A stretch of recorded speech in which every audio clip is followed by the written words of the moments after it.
Hey, everybody. Thank you for tuning in to another episode of The Real Podcast, Facebook Live Edition. I'm your host, David Moya. Today we have some exciting news to share with you. We have John Cain here on the show today. John, thanks for being on the show. Yeah, thanks for having me, David. Appreciate it. Yeah, so John is a successful real estate agent based out of Orange County. A lot of great knowledge he's going to share with us today. And so let's just dive into it. John, can you give us a little summary of who you are, what you do? You know, someone who's listening or watching may or may not know, and shed some light on that for them. Absolutely. Well, thank you again, David. So I'm a real estate broker based out of Newport Beach. I run my own team, Cain Group, out of the Pacific Sotheby's office up here. Been in the business 15 years, have a small team, but been fortunate to be one of the top producing agents in this county for the past several years. So very, very happy and fortunate to have had that success. So nice, very cool. So you before we go into your success and all that, because you obviously have received a lot of recognition for your hard work. What got you into real estate? That's crazy, man. Never thought I was gonna be a real estate agent growing up, right? But the year that I graduated from college back in 2004, my parents decided to relocate from the house that I grew up in to the coast. And so from the Inland Empire to the coast, they uprooted us. And in that process, they introduced me to the real estate agent, and she recruited me to the business, extended an opportunity to me when I was still kind of figuring things out post-college, and kind of the rest is history. So kind of a wild ride in the last 15 years, but couldn't be more thankful. Wow. That's a great story. So, yeah. So you were born and raised in California? Born and raised in California, Inland Empire, Nice. Upland specifically. I went to school at Pepperdine. I was there for 4 years. I graduated with an economics degree, and then found myself in Huntington Beach shortly after college, and started my real estate career. Nice, very cool, very cool. So, fun fact: I'm also from the Inland Empire, and now I'm in on the coast here in Carlsbad. So. Very cool. Very cool. Yeah, grew up that better climate. Yeah, grew up in Riverside, and and then just fell in love with San Diego and specifically Carlsbad. So that's where my wife and 2 daughters live. So awesome. Super blessed. Love it down there, man. Beautiful spot. Thank you. So what makes you so passionate about real estate? You know, I just, when I got in the business 15 years ago, I from day one, I recognized that there was an opportunity to serve our clients better. And it sounds kind of cheesy and a cliche, but that's been my mission for the past 15 years. And, our marketing is great. But I think what really, really sets us apart is the way that we put the customer first. And I think that's really what drives me, is to elevate that bar for client service and representation. And, our team has just been wholeheartedly committed to raising that bar for the past several years. So that's what gets me up every morning. Nice. Now, I know a lot of that stuff is probably intangible. Like, you wouldn't say like, oh, this is our system, right? Because a lot of that customer service is very personalized, I imagine. Mm-hmm. So is there anything that, you would say like, hey, this is something that we're known for, or this is something within our system or process that really brings light to our team, to our clients? Well, I think what's been really, really valuable for us is making the client experience consistent, enjoyable, and then having a results-oriented approach, getting those results at the end of that path. So systematizing the business has been huge. Holding my staff and myself to certain accountability standards and communication protocols, building that all together so we can have a consistent experience for our clients that leads to a great result. Over half of my business each year is past client or referral business, and I think that's a testament to what we do on that service side. Now, do you guys? I know you're very heavy in the luxury, sector. Are you guys kind of all over in terms of, maybe you guys also service, like inland, or are you just coastal? What do you guys, how do you guys operate? My business really kind of spurred out of a Newport Coast zip code, but we've really, really expanded our reach. So right now we're pretty much covering everything from South Orange County, Ladera Ranch, up to, up the coast to Sunset Beach. top tip part of Huntington Beach. So we're covering quite a big geography. The bread and butter of our business really is Newport Coast, Newport Beach, and Corona Del Mar. And we'll serve all price points. I think that's what's really, really interesting is that if you're selling a $500,000 condo, we'll give you a very similar experience to, selling a $25 million house. And I think when clients realize that there's a better service platform and a better sort of approach out there, they don't know what they're missing until they experience it. And so that's been part of our mission, is to really have more people experience a better way of being represented. Oh, that's beautiful. Yeah, well done, man. And would you say in terms of like your success now, in terms of volume, you guys are doing big numbers. Can you share some of that with us, just so people know, like, hey, this is what somebody at your level does and how they operate? Yeah, I'm always the first to say that we're only as good as our next deal. So I take it all in stride, but we've been fortunate to put some pretty decent numbers up. In my career, I have about 1.6 billion in career sales. Year to date, we're about 220 million in closed transactions, and we have about another 40 million under contract in some form. So really, really fortunate. It's been a good year for us, despite the market kind of transitioning in some regard, but kind of just try to stay focused and keep those numbers going. And how do you do that? How do you keep those numbers going? What do you attribute your success to? I think it's objectivity and transparency. It's taking the time to understand the market and being okay articulating the realities of the market to clients. Because I think really where our industry falls flat is that it's so competitive that people just want to tell the clients what they want to hear to get the listings, right? And I think that is a tremendous disservice to many clients. But in a transitioning market in particular, you find that these clients really appreciate your honesty. So if you're able to come to that conversation with conviction, confidence, and a level of competence that they can see, I think you're more likely to earn that business. And so that's really been a big factor in our success, is just understanding our market, understanding how to prepare our listings for sale, guide the clients through that process to a successful outcome. Now, for someone who's listening who may not know what that means, tell me what transitionary market is. Oh, the market's run up. Gosh, we're over 11 years into this cycle, and it's been great. I mean, equities amassed has been incredible. We've seen a lot of the crazy valuations, and I think what we're starting to see now is that the buyer pool, despite low interest rates, especially in the luxury tier, maybe over $4 million, buyers are pushing back. They're not willing to play that game. They're not as motivated by a retraction in interest rates. So you're starting to see inventory build. You're starting to see the buyers push back a bit, and that sort of divide is creating a little bit more softness in our market. Now, the market under $1 million, which is fueled largely by a retraction in interest rates, it's still very healthy, especially for the good product. But as you kind of jump up that price spectrum, you're seeing things taper. Got it. And I mean, you obviously know what you're talking about, very knowledgeable. How are you guys communicating your knowledge right now with your audience or with your clients, current and past clients? Our reporting systems are really a differentiator for us. The way that we engage our clients with information on a weekly basis really puts them in this position of where we're anticipating their needs. And so we're feeding them the information in real time, as opposed to them, waiting on us for weeks to update them. So I think it's a consistent approach. It's an approach that's regular. It's not like we're on multiple weeks without updating them. Just the way that we update after each and every showing or broker preview. We layer that with a weekly reporting system that keeps them in the know and apprised as to the market fundamentals. And I think the more that they're in that conversation with you, the more they become partners in the process. And I think there's more trust built throughout that, which is obviously a recipe for greater success. Nice. And so you started in 2004, correct? Correct.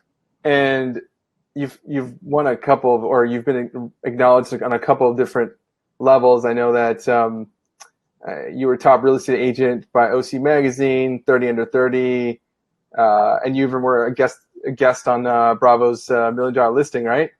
Yeah, I've got to do that show. I embarrassed myself a few times. So, so tell us about all that. Like, how was that experience for you?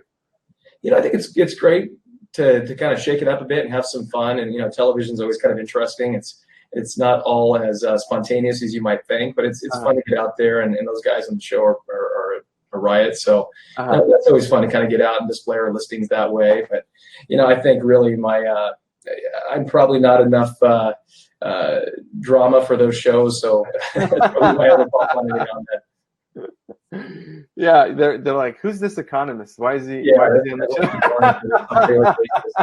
that's why bringing him in when it's absolutely necessary. show? That's cool. So you work hard. You guys are successful. I know you guys are very involved in the community, and you're involved with the Big Brothers, Big Sisters of Orange County. It's a passion of yours, right? Yeah, I got involved with that, gosh, probably 10 years ago, and I was on the board for a bit, and I brought a kid through the whole program, which was really rewarding, I think, for the both of us. I have 3 kids myself, and I just see the value of having sort of that mentorship. So that was a really, really cool part of my life. We've kind of transitioned now. We're doing a lot of work with the Make-A-Wish Foundation here in Orange County. That's another really great organization, obviously servicing children in pretty difficult circumstances. So Sure. I'd love to give back. It's not all about the commissions and flashy social media posts, but it's using this platform now to give back. So nice. And so you said you have 3 kids? I have 3 kids. Wow. I look so tired. What's the age group? I got a 3, 5, and 7-year-old. 3, 5, and 7. Wow, all different stages, but that's awesome. That's a good gap in between. You guys did a good job there. We spaced it out well, but we're blessed, but definitely done. 3, so 2 is good. We're blessed with 3, but 2 to 3 was the game changer. Got it. Sure. Yeah, we just had my wife and I just had a baby 3 weeks ago today. Congratulations. And thank you. Girl. So I have 2 girls. Oh, very cool. Yeah. What about you? 2 girls and a boy. The boy's the baby. Boy's the baby. Okay. Nice. Very cool. So maybe if I had one more, I might have a boy, and it would be exactly the same. There's a chance, man. Yeah. I think we're good with 2. I think my wife and I both have agreed that 2's the number for us. Yeah. A man defense is better than zone. So when you go to zone, man, it's a little chaotic at times. Well, and I also feel like if I'm out with both of them, I have 2 hands. I can hold onto each one of them, right? Like one hand and the other one, both being held by one of my hands. So that's kind of my game plan. Yeah. Maybe number the amount of hands you have, then you got a problem. Yeah. You might be holding one of your kids with your leg, I guess. That's right. So you've been in the industry for a long time, but you're young, man. I thought I didn't think you had kids. You seem so much younger than that. But you have such a wealth of knowledge. Obviously, just talking to you, I know you're very educated. So going through the process of real estate, when you first got into the real estate industry, versus now. Is there anything that stands out that you were just like, man, I did not know that about real estate? Well, gosh, man, everybody that gets into real estate, you're wide-eyed, you see a lot of potential and opportunity, and then you realize how hard the business is.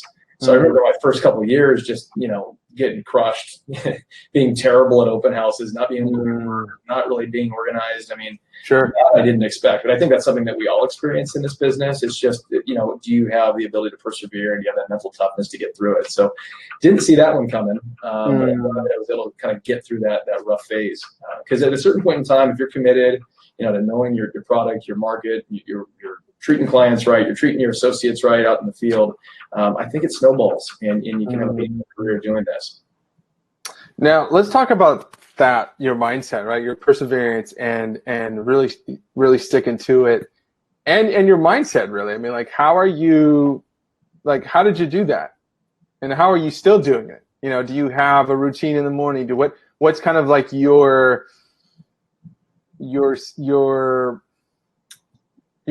why? How can you do what you do? Because it is a grind, right?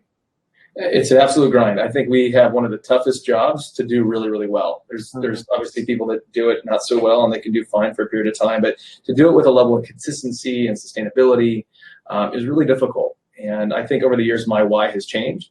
As a young guy, I had a chip on my shoulder to prove myself and see what I was able to do and accomplish with my life. But now I wake up every morning with 3 mouths to feed plus my wife. That's 4. And I got a team of people relying on me to get up and suit up and make it happen. And so those sort of pressures are good. They do motivate me to press on each day, but I think you got to have a sound mind. I have a faith perspective that really is strong, and that gets me through. Additionally, I'm a huge fitness guy.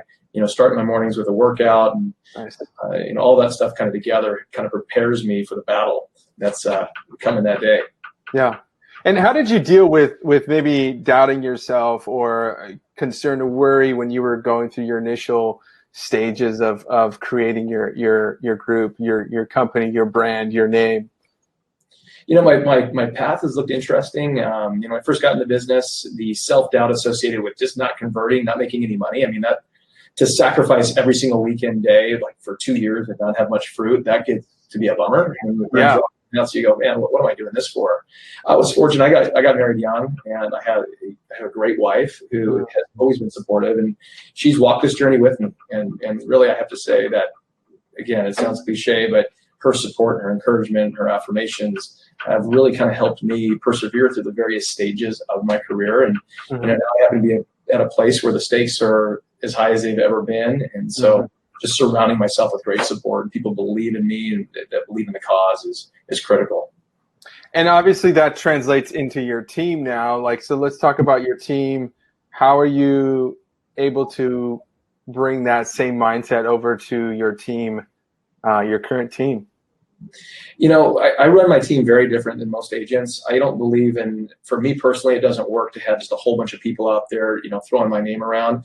I like focus. I like consistency, congruence at a high level of quality. So, I have a small team, a 4-person support staff and a few agents, but it all comes down to alignment. It comes down to aligning your team through good leadership to a certain set of values and vision, and then holding them accountable in their respective lanes to help accomplish that for the collective effort. And so that has actually been probably the biggest challenge for me is just me trying to sling deals. That was one thing, but now aligning more people than just myself to a common cause and having them understand the critical nature of each of their contributions is really a significant part of my day at this point. Got it. And do you have some sort of routine with them? Do you help in with their encouragement every week? Do you have team meetings? How are you keeping basically what I'm trying to say is how are you taking all the great things you've learned that you have in your mind and transferring that to your team? I think it all starts with getting the right people in the door, and throughout the years I've made some mistakes and I've misaligned, and I think I finally got to a place now where I have really, really great people that are aligned, that are convicted in a similar way, that are really quality individuals, and that's just a game changer in the way that the organization runs. So that when we do things like team meetings or we have certain initiatives, they're more supportive of that because they just kind of get it. They're that mindset. So I'd say just making sure that you're going through that process diligently to make sure that you are aligning the organization with like-minded people who are going to subscribe to whatever your vision is. Right. So let's say you were to go back in time and talk to yourself. What's a piece of advice you'd give yourself when you first started in real estate? Like way back when, or like when I built the team? Way back when you first started, just solo. I think that I would have spent even more time preparing for my open houses and every opportunity that I had a client interface moment, right? I think that if I look back, I was terrible the first couple of years because I didn't know what to do. I didn't know how to do it. Sure. And, I think that if I would have asked more questions and sought more help, and then invested more time in gosh, it was rare. I was working as an assistant for another agent who just worked me a ton, but there were times that I could have invested more into preparing, understanding what my unique value proposition is. I think as a young agent, you go to these seminars, you have this sort of general coaching, and you're trying to do the exact same thing that everyone else is doing. And you're asking the question, what do I do? Right. What I think you should be asking is, who am I going to be to the client? And in that sort of question, you're trying to figure out, gosh, what sort of unique talents and abilities do I have? And how can that differentiate me in this market? And so then you couple that with great preparation of product knowledge, area knowledge. And I think that that's where the magic happens. I like that. So it's being very self-aware of what kind of skill set or what kind of talents differentiate you, and really bringing that to the table, highlighting that. Yeah, be you, right? Because the Right. world needs you, but they need the best version of yourself. And Mm, if you're really a committed person who has a high level of integrity and focus and perseverance, I mean, you're gonna make it. But I mm, think where a lot of us just fall into the trap is just that we're just going to subscribe to a general philosophy. We're going to do X, Y, and Z, but we're really not going to do it with any sort of passion or enthusiasm or view sure. those things through the lens of our strengths, and that's why we fall flat. So going back 15 years, I would have told myself, why you? I mean, I would say ask that question, why you? You got to get clear on your unique value proposition, and then really, really work hard toward hammering that home and understanding that to be able to articulate that on the dime. Is there a skill that you feel really helps as an agent, right, to succeed? I think that there's those intangibles that you got to be trustworthy and honest and not seem like you're slick. You Mm, got to be competent.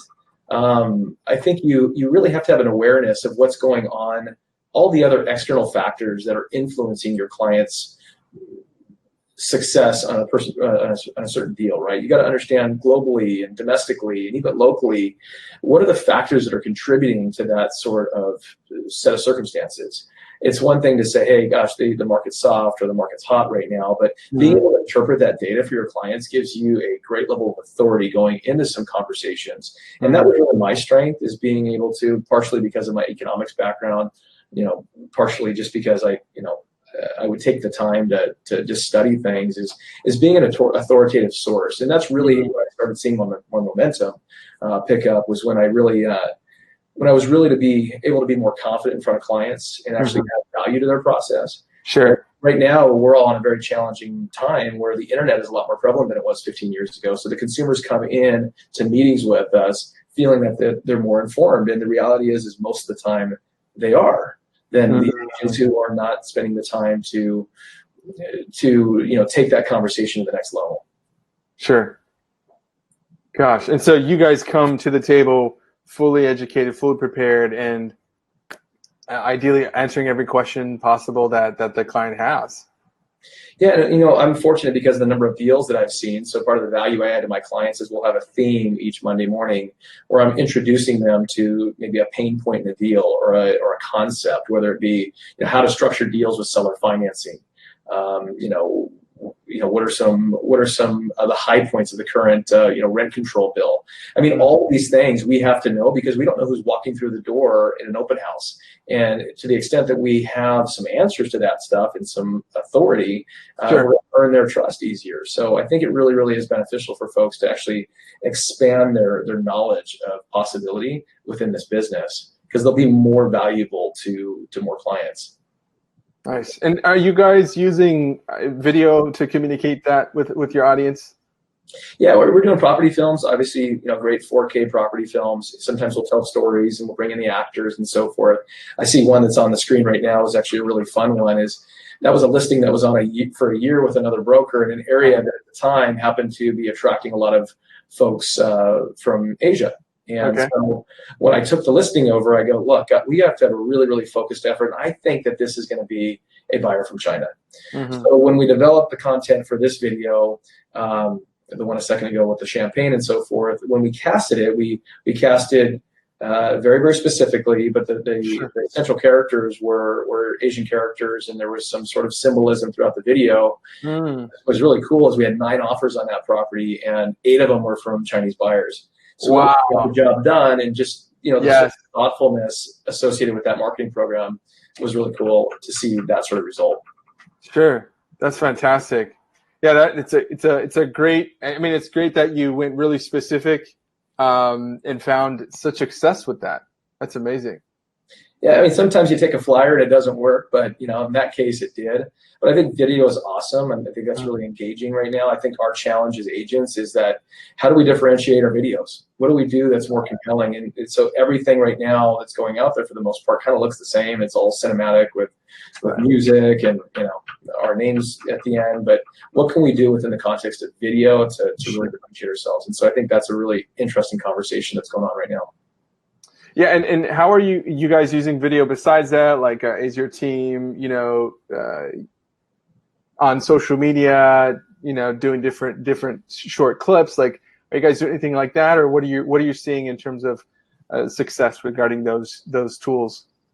Going back to kind of my value proposition, I think being able to kind of interpret markets and so forth has been a big contributor to my success, especially with a lot of the sophisticated clients, the captains of industry. So rather than me try to do something that really probably isn't my strength, like create there's a person in our marketplace who does an awesome job creating content and movies, right? That's his whole thing, and he does a great job with that. That's not really consistent with my personality. So right now we've kind of taken an initiative. We started a series called Cain Conversations, a social media program, where we're actually educating the consumer on certain sort of economic developments that are influencing the real estate market, and then also sharing some kind of details on positioning during transitioning markets and so forth. So I think it's a little bit more boring, but I think for the folks that are more economically minded, I think they'll find a lot of value in the series. No, that's great. That's great. I'll have to. Where can they find that? Like, if somebody's watching or listening, where's the location for, like, YouTube or Facebook or? Yeah, IGTV is where we started. We hit our first one earlier this week. We're going to be doing about 4 a month. Okay. So you can just go to Cain Group IGTV and it'll be on there. Cain Group IGTV. Okay. Fantastic. I look forward to seeing more episodes. I'll check the one out that you just gave or that you just released. That's going to be exciting to watch. Something a little bit more on like kind of your journey. You probably do a lot of reading. Are there any books that you'd share that you might say, hey, this is a good book that I'm currently enjoying, and here's why? I think there's been 3 books that have really kind of helped me as I've kind of carved out my path. The first is Winning by Jack Welch. That was a cool book because it really kind of differentiated the people that have. I think the biggest takeaway from that was the concept of grit. And in my office here, I have a big sort of board that's one of our sort of qualities is just having grit and that sort of tenacity and perseverance. And so he talks a lot about how he's classifying different people in an organization. And I find that in this business, grit is absolutely essential to persevering and riding through the storm. So that was a great book. Another inspirational book for me, a really short read, was one called Difference by Bernadette Jiwa. It's like an 80-page read. Wow. What that book talked about was how there's been some huge disruptors that have changed the lives of our consumers, whether it's Uber disrupting like the taxi space or Amazon, and trying to take that sort of concept and try to identify opportunities within our business to how we can disrupt the space in a way that's really meaningful for the customer and life-changing for the customer. So that's sort of a nebulous concept, creating difference in someone's lives, but that's been inspiring for me to wrestle with as to create our platform and further our brand. And then probably the most important one recently was a book called The Speed of Trust by Stephen Covey. This was really critical for me as I developed this new brand. I've been in the business 15 years, but it was associated with other teams, and then I had a partnership. And almost 3 years ago now, I made the decision to have my own brand. And in that, trying to get people aligned to this new iteration, this new vision, I realized that trust was essential. I had to be able to trust the members of my organization to perform at a certain level and be a certain type of person, but they had to be able to trust me, right? That I had some understanding of where we're headed. And so I took my whole organization through a read of that book, and it's really cool. There's 13 different behaviors that the book kind of lines out as being character qualities of high trust individuals. And so now those qualities permeate our organization. And so everything that we do, every conversation that we have is all in light of those sort of qualities. So if someone doesn't align with those 13, they're not going to be a member of our organization. So got it. Wow. Was that 3 books? Did you do 3? Yeah, you did 3. Yeah. 3. Yeah, fantastic. Yeah, thank you for sharing that. And I know that you talked a little bit about like what you're passionate about. What inspires you every day? I know we kind of touched on that before, but I want to stress it again, just because I feel a lot of times if it's an agent or if it's a homeowner, whatever, everybody can relate to this. Is when you get up in the morning, we all have questions that come up in our brain or like come to mind. Like, what pushes you, what inspires you? And I know you mentioned your kids and your family and your team and all that. That's part of your why, but I guess I'm trying to find something that maybe is like personal for you? Like, is it that you're trying to bring something new to your own identity? Are you trying to expand as a person to fill more space in real estate, or is there anything like that that really kind of comes to mind when I ask that question? If not, that's totally fine too. I think what it is like that book Difference, right? Is I see tremendous opportunity for improvement in our industry, and I would love to be a person that has a positive impact in elevating the credibility of our business, and then ultimately the representation that our clients are getting. Because I just think that it's been an industry for so long that has been done, generally speaking, not at the level that it could be. So that's what inspires me every single day to get up and to perfect the systems and processes in our organization, so our clients experience a better process and get a better result. But my goal really is for more people to experience what's possible. And so it doesn't have the sizzle as maybe some other responses, but that's what kind of gets me up in the morning. Yes, I love seeing the beautiful houses. It's thrilling. But I think that opportunity of changing the game in some way, and a real meaningful way, is what gets me going each day. Nice. Yeah, being a game changer. I love that. I really appreciate your energy and your passion to try to change the industry. I agree with you. There's a great opportunity for somebody to really change it by doing the simple things, the things that maybe people don't see behind the scenes that really make a difference, not just for the industry, but for each one of your clients. So it's like every time you're meeting with somebody, every time you sell a property or help somebody find a property, you're laying the foundation for everybody else, in the future. And so that's amazing. I really appreciate that. Where's the best place that people can find out more information about you, your listings? Is it your website? Is there a social media presence that you want us to go to connect with you on? Yeah, I'd love for you to follow us, Cain Group RE, on Instagram. We're becoming more and more active there, and obviously our website, caingroup.com. So you can check us out and learn more. Perfect. Well, hey, anything you want to say or chime in that you feel like we didn't get to cover, or anything like that? No, just thank you for the opportunity and for doing something like this. And I think it's super cool, and I'll look forward to checking out some more of your episodes. So thank you again. Hey, John, thank you so much. Appreciate you being on the show. You have been such a great source of information, knowledge, and thank you for bringing your positive personality and your positive outlook in for life, and sharing how you continue with your business and having the right mindset. So thank you so much for sharing with us all that information. And I hope you have a great day, and look forward to connecting with you on social media and just watching your continued growth. Thanks, David. You too, man. Appreciate it. Appreciate it.